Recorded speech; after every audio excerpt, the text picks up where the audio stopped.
2.4 hours of Le Mans are about to get going here in VMS Pro.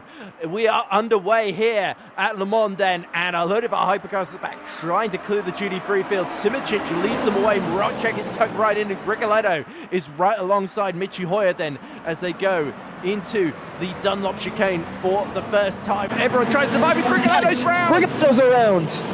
Oh dear, that's a disaster for Fabio Grigoletto. He has to let the whole of the duty-free pack through, but Marocek now has got clear air behind him, and he's got Jernej Simičić all to himself. Stay in touch with our leaders, and it looks like Marocek just overdrives the first of the chicanes down the straight, and now we have, is that Gaten Quidel?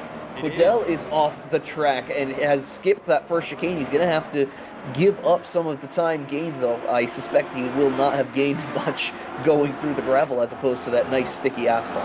Meanwhile, in GT3, Seb Wunsch has maintained the lead from Kieran Prendergast, and Wunsch was actually trying to hold up some of the hypercars, but the big battle is right behind here. You can see Regan Mitchell, Michelle Rodriguez side by side. Rodriguez didn't quite have the start they needed. Oh, the bollard is thrown into the air there. Chewed up and spat out was Fabio Grigoletto. Finds himself in contact. That's Ryan Littlemore that's gone around. Yeah, just maybe caught a little bit of the gravel on the outside and has collected Elise Bazita along with him. We see a further battle. Regan Mitchell trying to continue to hold off Michelle Rodriguez in the GT3 class. Goes to the inside now, to the right-hand side, down the Mulsanne straight. That is going to be a pass for position, but now Callum Cripps is well and truly alongside, and in fact is almost completed the pass on the straightaway. So some great straight line grunt from the McLaren 720S GT3, and he will clear him before even getting down into the slower corners here. Marco De Bono is going to be heavily under pressure from Michi Hoyer here, only 0.2 of a second in closing between the two for the final podium position. The second of the BMW is going to try to make it 1 and 3 for that brand, and is going to go to the outside now. Ooh. Marco De Bono making him go around the outside. Is he going to make it stick? He's just about got it. Michi Hoyer going to go through on Marco De Bono. Here is Gagord and Gurin, the two Frenchmen with names beginning with G. Julian Gurin, of course, a real-life racer, trying to get that 83 Ferrari, gets a good exit on the outside of the second Mulsanne chicane. Now down the Courbes de Hunadres towards the Virage de Mulsanne. I apologize to all French speakers, by the way. But around the outside, and Julian Gurin is able to sweep through them. But they're about to go 3 wide in this battle here, just for 12th position then. You see Daniele Farinelli about to have Kappa-Mariansky move up the inside. There is Grigoletto making up ground around the outside of Mariansky then. Grigoletto continues the battle, and he's not only passed Farinelli, but also now David Levy into Indianapolis. And which Cadillac's going to get to Indianapolis first? Is it the 311 in red or the golden yellow Cadillac of Quidel that's going to do it? Seb Wunsch in front of them.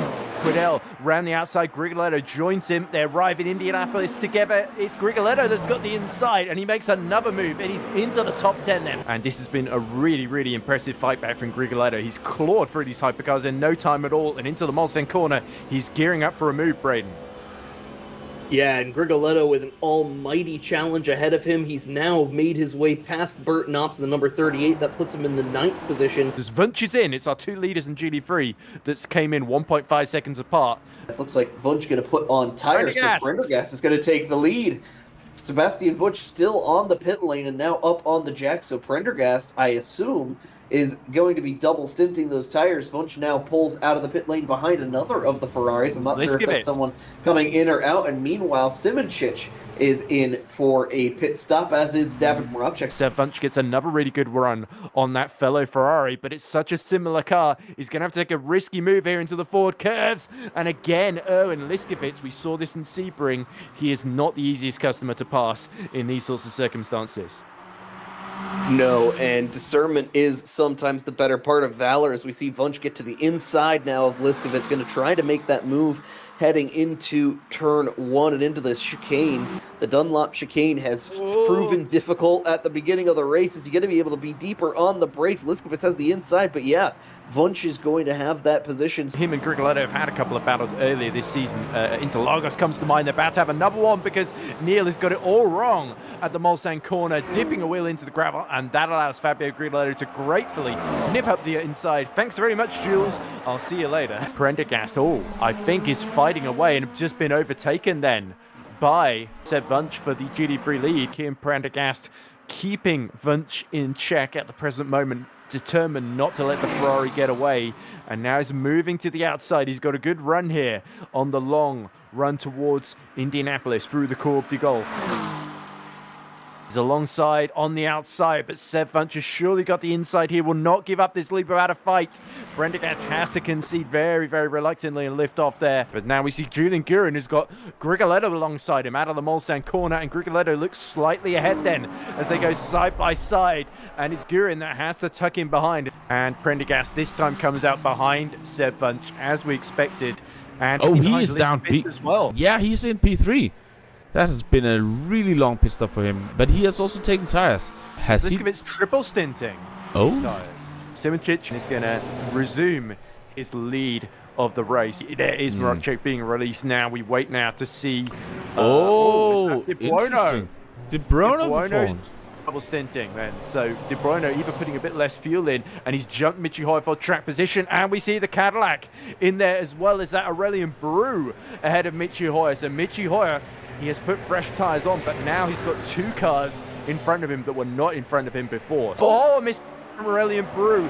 He has cut that first chicane. That's going to compromise his exit. Michi Hoyer breezes through, and that was, I think, a lot easier than Michi Hoyer was perhaps expecting. Julian Guerin under attack from Jules Neal, who's caught up in the pit stop phase. Neal getting the Cadillac well into the slipstream in this battle for 7th position then. Neal now sees the road open up in front of him into Mulsanne corner, and Julian Guerin could not really have defended that one. New tires are extremely powerful during the stint, as we can see here, and he's getting very, very close now and getting up, and this will be one of the easiest moves that Michi have done for this entire race. We saw at the beginning that Marco really defended well, but now getting into the corner, Mulsanne corner head, and that is 3rd place for him. It will be interesting to see if Prendergast will win this championship and not win one single race. He's again looking to be the closest man to get that P2, and now just overtaking here. This is a side-by-side drafting, and he has got him even before the kink. Oh, side by side here. Oh, and Fabien Ballet finds a way through up the inside on Louis Gaspard, and Fabien Ballet into 6th position in class. And for the ability to qualify for the Pro Series Season 2. Oh, that's definitely... Wow, that he kept onto that. That was close to being... He's lost the position, surely, because around the outside goes Grigoletto. Yellow flag. Somewhere on track. Oh, it's Jules Neal in more trouble then. That could be a major damage. Looks a bit bent. So Simoncic is definitely out in front. Marocek just getting into the 4th chicane here, but where is Michi Hoyer? Oh, Michi, he is out, and I think he has cleared him. He's now out of the pits, and he's just crossing the finish line here. That's double stinting from Michi Hoyer then. So he's taking the risk, and Marocek is going to see the side he didn't want to see, which is that 2 BMWs ahead of him rather than just the 1. There's Grigoletto. He's going to be seeing De Bruino appearing in the background surely anytime soon. No, De Bruino's stuck behind Marcus Crawford at the 4 chicanes, and that's cost him. That's cost him dear. The undercut has not worked for Marco De Bruino. See yellow flag somewhere out on track, and it's Farinelli. Farinelli has lost a wheel at the Dunlop corner. Oh my goodness. Big crash. And it's that Regan Mitchell in the wall, and he's lost the rear tire. That's disastrous for Regan Mitchell. But here comes Jules Neal and his Kieran Prendergast. Oh, that's contact! And he taps the back, and they're both round. And that's disastrous for Neal and for Mariansky as well. and it's the Joda Porsche that is coming right up to the back of the Porsche Penske. David Levy tries to defend. He's going to be stuck on the outside. There's a GT3 in front of them. Bert Knops goes up the inside and makes the move. That was textbook driving from Bert Knops, but this fight will not let up then. Marianski holding on by the skin of his teeth, but Neal, sparks flying in every direction. He's going for the outside into Indianapolis. He's going to go full front around the outside. That was super brave by Jules Neal. Gagord is running out of time if he wants to steal ninth position off of Kacper Marianski. This is a do or die moment in the race for him. He's got the inside. Oh, contact! Chicane. Marianski turns in from the outside and off track goes Gagord. He's going to have to let Marianski back through. Gagord is going to have another go at Kacper Marianski into the first Mulsanne chicane. Side by side they go.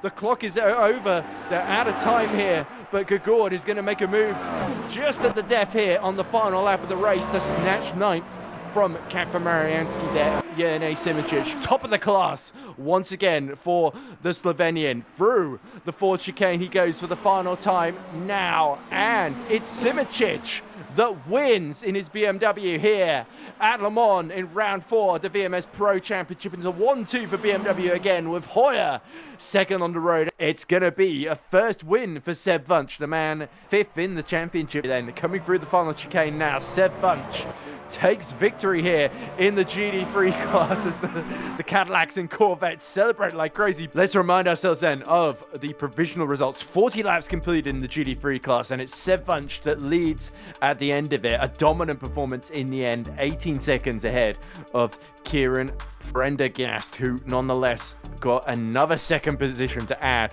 to his ever-growing collection. Urban Liskovitz rounds out the podium for the first time. Great performance from the pole there, with Callum Cripps getting the 59 McLaren home in 4th yet again. Fabian Ballet was 5th. Again, a good return to form for the German, with Michel Rodriguez in the top 6. Louis Gaspar was 7th, a lap down for the Portuguese driver. Elise Buzita finishing in the top 8 despite a horrible first lap. A good recovery by him, and it's Marcus Crawford that once again comes home P9. A good performance by him, but sadly Regan Mitchell crashing out late on means he will not be classified. I don't think he did quite enough of the race to be classified in 10th position. Meanwhile, in Hypercar, who else but Simoncic? The pole sister lights the flag. He was on top there, but Michi Hoyer closed rapidly in that final stint with an amazing recovery to second position to beat David Marokchak, who in the end pushed that a little bit too hard and undid his challenge. But it was very, very close nonetheless in the fight for the podium. Fabio Grigoletto spun around on the first lap, a masterful recovery to 4th position in the end. 34 seconds in arrears, but you got to say he more than made up for it in that race. Marco De Buono, top 5, his best results so far of the season for Ferrari, with Aurelian Bru just behind in 6th. Julian Guerin was 7th, with Jules Neal, despite a late crash, somehow getting through in a fantastic fight for 8th position late on, with Clement Gagord just passing Kacper Marianski on the final lap to get into 9th, with the pole rounding out the top 10.